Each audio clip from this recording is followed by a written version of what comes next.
Hello, it is so exciting to be joined by our incoming Guild President, Tobes. Tobes, how are you doing? I am fabulous. How are you, Josh? I am tired but inspired by how amazing you're going to be. Let me tell you. How are you feeling about the year ahead?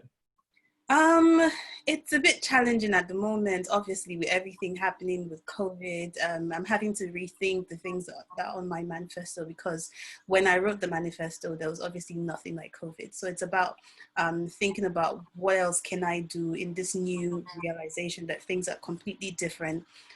So I'm feeling very positive. I'm feeling very prepared.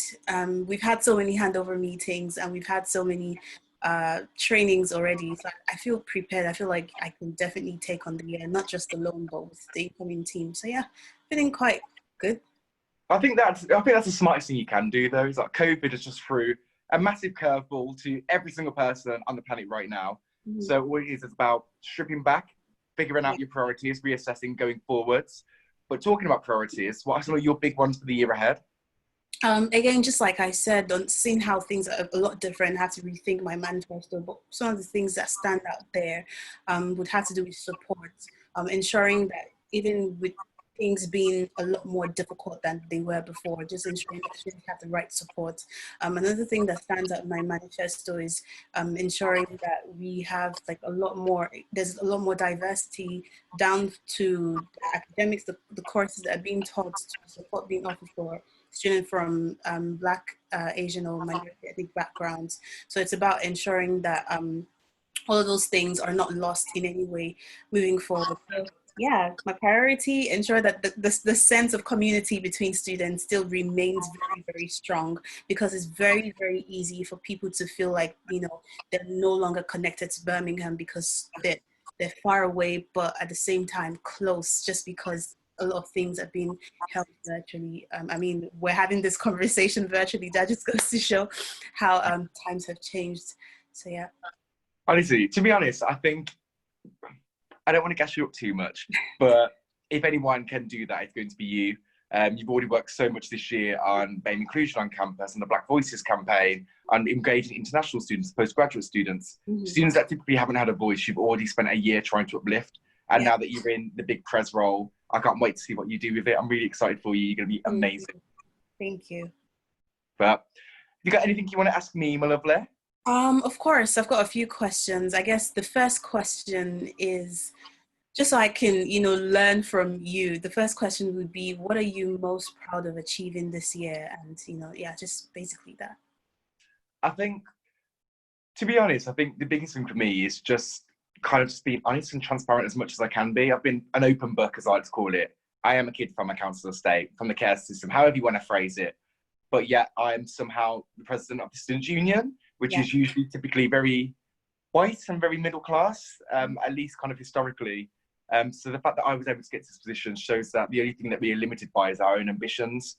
And I wanted to try and make sure that as I rise, others rise with me. So Yeah. be that trying to tackle queer welfare support on campus, or reforming Birmingham's care leave offer, launching the Black Voices campaign with yourself, or diversifying elections, Yeah. it's just ways that I can understand that I'm in this position for a reason, yes, but it's it's just really exciting to know that now that I do have this platform, I can use it to uplift people that traditionally wouldn't want to engage, would be fearful to, and that's been such a pleasure for me.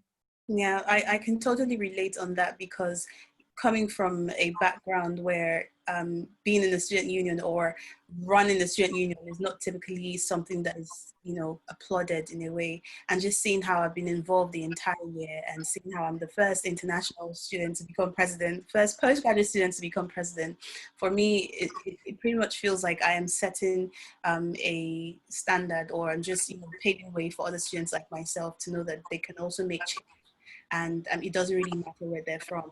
So that's really interesting, and I like that you've shown throughout the year that anybody can be anything. Um, I guess another question for me would be, I mean, you've done this several times already. You've given me so much advice, but I still would like to have that on record. What advice would you give me ahead of my year in office? I think literally just to relate from the kind of back last point as well, never lose sight of who you are in this role. It's very difficult. And I think as president, although the whole team is equal, with the president, you are doing a lot of the front-facing things. So a lot of the time, it feels like it's going to be your head on the chopping board if something goes a bit awry. But you'll be pulled between the student body, to the university, to external stakeholders, to local government, to the local council. You're constantly pulled to post, and it's easy to think, oh, I'm the president, I need to act like this, or I need to talk like this, or I need to dress like... All of these things that just kind of hide and mask who you really are as a person. Yeah. Since day one coming into this, I'm like, I will be an open book. I will do my silly jokes and my stupid dad humor as much as I'll be professional AF. Yeah. It's just about making sure that you define the president role, you don't let that define you. And as you said, you're the first international postgraduate president. That is a massive achievement, and it's going to be a lot of people looking up to you. They want to see you, they don't want to see what you think you should be for them. So never lose sight of that. Keep your kind of integrity in check, keep your head up, and just keep slaying, because you've done it for a year already. So now you can do it for another year, and I'm rooting for you all the way. Thank you. Thank you so much, Josh. I guess those are my questions. Yeah, thanks for being such an inspiration. No, thank you for honestly making this year so wonderful. You've always been such a shoulder for me to cry on or laugh on or scare, because I scare her. Yeah, you always scare me all the time. But even though I'm on my way out, I cannot wait to see what you do, and I couldn't be prouder to be passing on the baton to somebody as bloody fantastic as you. And I love you lots. All right, I will see you later. I love you loads, and good luck. Mwah. Bye. Bye.